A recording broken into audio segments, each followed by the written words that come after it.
The U.S. military releasing video from last night's strike on Syria. 105 missiles were launched, aimed at degrading the Syrian government's chemical weapons capabilities. Mission accomplished. U.S. President Donald Trump tweeting those two words today as images begin to surface of some of the damage on the ground in Syria. Pentagon officials claim the strikes successfully hit every intended target.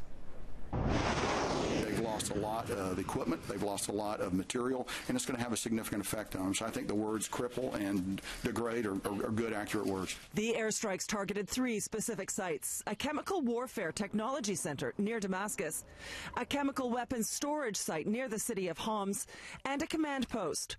The strikes were carried out with the help of French and British forces.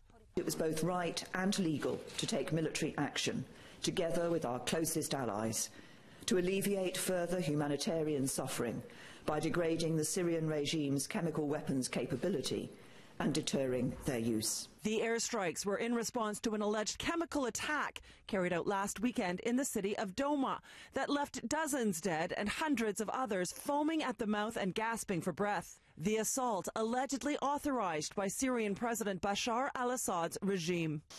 These are not the actions of a man. They are crimes of a monster instead. Video released by the president's office shows Assad nonchalantly walking into work today, hours after the missiles were launched. Both Syria and Russia deny chemical weapons were used in Douma. A further video published online by the Syrian military claims to show the response to last night's strikes. The regime says its air defense systems intercepted most of the missiles, the Pentagon calling that a very dangerous tactic. We assess that the defensive efforts of Syria were largely ineffective and clearly increased risk to their own people based on this indiscriminate response. When you shoot iron into the air without guidance, it's going to come down somewhere. The Pentagon says there are no reports of civilian casualties during the airstrikes, which are drawing support from NATO allies.